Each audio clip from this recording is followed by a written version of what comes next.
If you're 65 or older, there's a real chance you're paying at least one bill right now that you're legally allowed to reduce or skip entirely, not through some complicated loophole, through programs that already exist that most seniors simply never apply for because nobody ever tells them these programs exist in the first place, and the bill just keeps arriving at the same amount, year after year.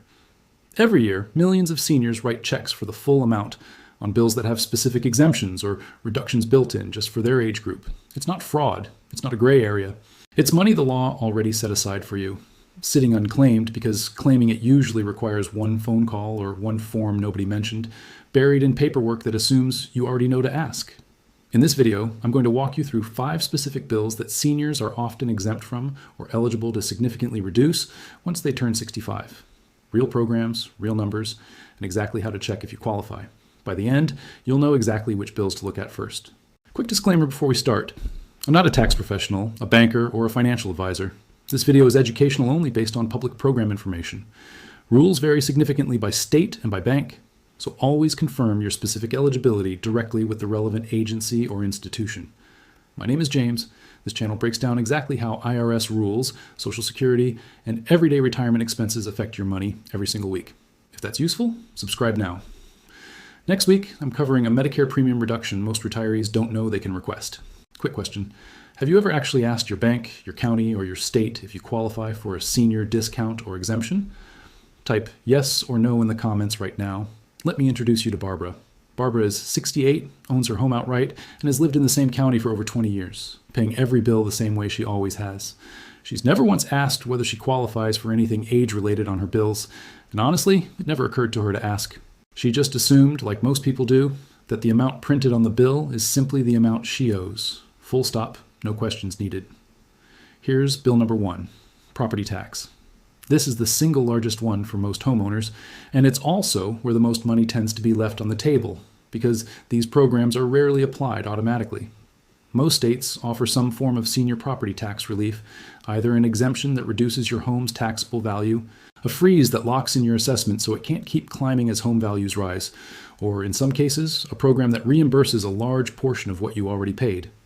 In New York, recent legislation now allows localities to exempt up to 65% of a senior's assessed property value. In New Jersey, the Stay NJ program can reimburse up to $6,500 a year for qualifying homeowners 65 and older. In Texas, seniors can freeze their school district property taxes entirely at the amount owed the year they first qualify, protecting them from future increases permanently. Barbara has never applied for anything like this.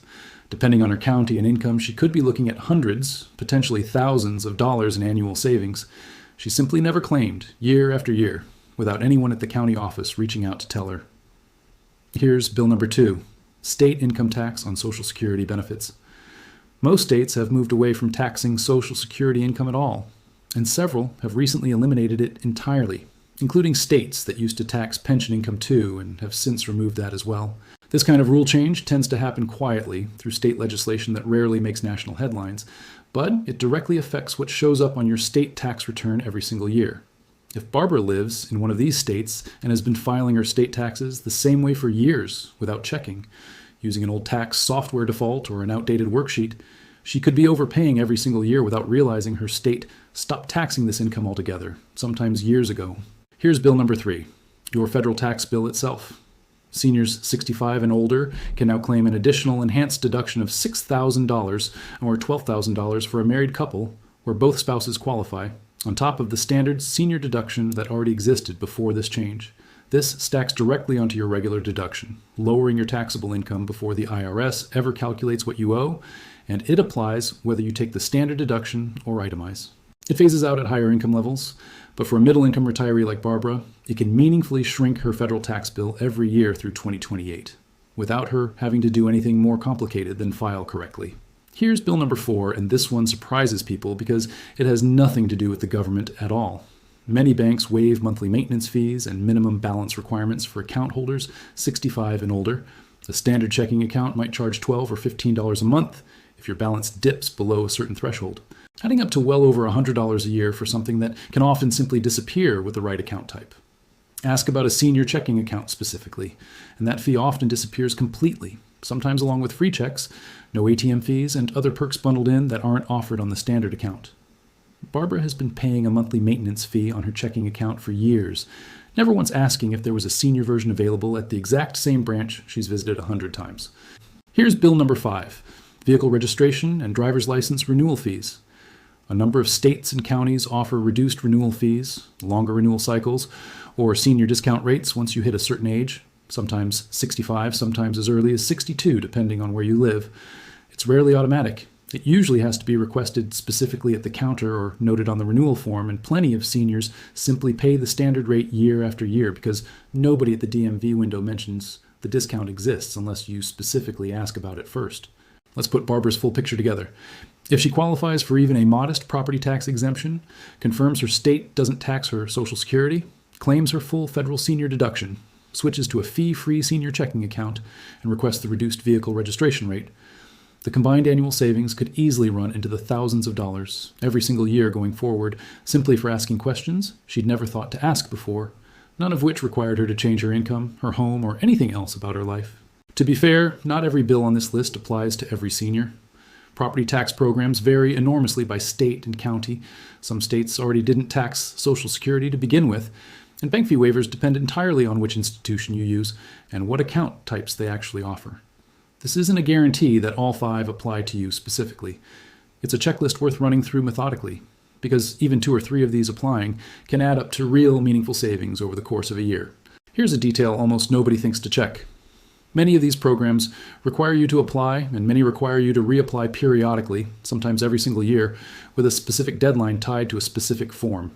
Unlike a tax refund that shows up automatically once you file, these exemptions typically sit dormant until you specifically request them, and some programs will quietly drop you from the list if you miss a recertification deadline, even after you'd been approved and receiving the benefit for years without issue. So here's exactly what to do. First, call your local county assessor's office this week and ask directly whether you qualify for any senior property tax exemption, freeze, or deferral program, and what the application deadline is for this year. Second, check your state's specific rules on taxing Social Security and pension income, since several states have changed their rules recently and you may be overpaying without knowing it, even if you filed correctly the year before. Third, call your bank and ask specifically about a senior checking account, using those exact words, since general customer service lines don't always volunteer this information unless you ask by name. Fourth, when you renew your vehicle registration or driver's license next, ask the counter clerk directly whether a senior rate applies in your state, rather than assuming the standard fee is your only option. If this helped you spot a bill you might be overpaying, share it with a parent, a neighbor, or a friend approaching 65, because most of these programs exist quietly with no automatic notification attached, and the only way most people ever find out is from someone else who happened to ask first. Drop a comment letting me know which of these 5 you're going to check on first. I read every single one, and it tells me exactly what to dig into next. If this helped you, hit like and subscribe, because I cover exactly this kind of practical savings every week. I'll see you in the next one.